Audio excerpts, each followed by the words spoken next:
Okay, so I wanted to give 2 quick film recommendations real quick. So the first one is going to be a film called The Case of the Bloody Iris. And I'm not quite sure I can show the front of this case on here, so we're gonna cover that up. But this is a 4K release that was put out by a 2-person company called Celluloid Dreams. I wanted to recommend this specifically because of this company. Because the thing about this is a fun film. But what really sets this apart, like this release, is the amount of care this company put into this release. Let's see, it is a giallo film from 1972. So being a film from 1972, there's a lot of grain in here. Okay, my cat's interrupting apparently. Okay, cool. Anyways, there's a lot of grain in here. And this company actually went through a lot of care in doing their best to maintain that grain. And we've seen a lot of 4K releases recently where the grain gets removed or stuff kind of just gets scrubbed. And it doesn't end up looking great most of the time, but you can even kind of see on this case, like the level of detail and grain that they managed to maintain doing this restoration. And so for that reason, it's like this release specifically is just gorgeous. I'm gonna put in the description below, I'm going to link another video where there's another creator that interviews one of the 2 people in this company. And it's a really fascinating interview. Now, as far as whether or not this film would interest you, like I said, it is a giallo film. And so the giallo is a genre of Italian film. And it's meant to be a mix of like the horror slasher genre and a more like detective crime sort of genre. And so I said it's a genre kind of unique specifically to Italian film. And it's actually really interesting. It's kind of worth checking out and getting into. Because, I said it's just a unique genre. So, like, one of the things about it is in Italy at the time, most of these movies are from, because, like, this isn't really real predominant genre now. A lot of the films you'll see are from the 70s and 80s. But I think this is still the way a lot of Italian films are done, and again, specifically this genre. But they didn't shoot with sound.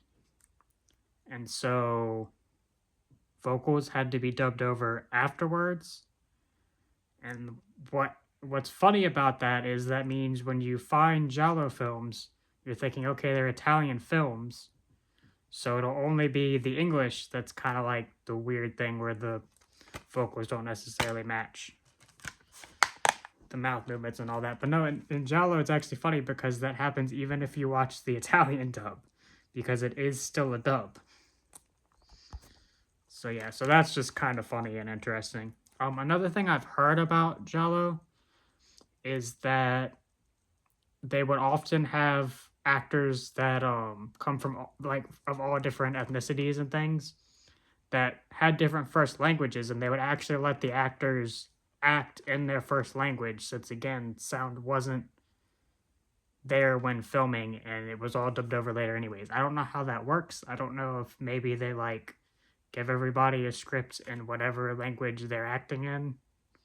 Like, that seems kind of unnecessarily complicated, but again, I don't know for sure. Again, I just wanted to shout that one out because this is a cool release and it's a 2-person company.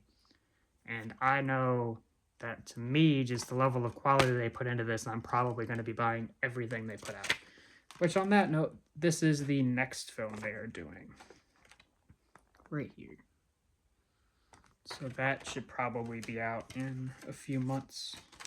Okay, and then number 2, which this one was a little bit of an afterthought because I just noticed it when I was looking for the other one. And I was like, hey, this is the film I really liked and I don't think a lot of people know about, so let's talk about this. Which is Fallen Leaves. This is a film that came out last year.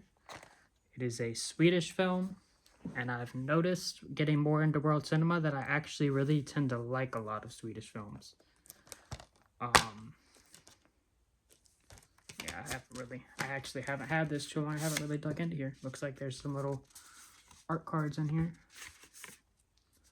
But anyways, what I really like about Swedish films generally, and that applies to this film as well, is that they're really grounded and they feel like the most human films to me in a way. I can't even get this little thing that was over these art cards back on here.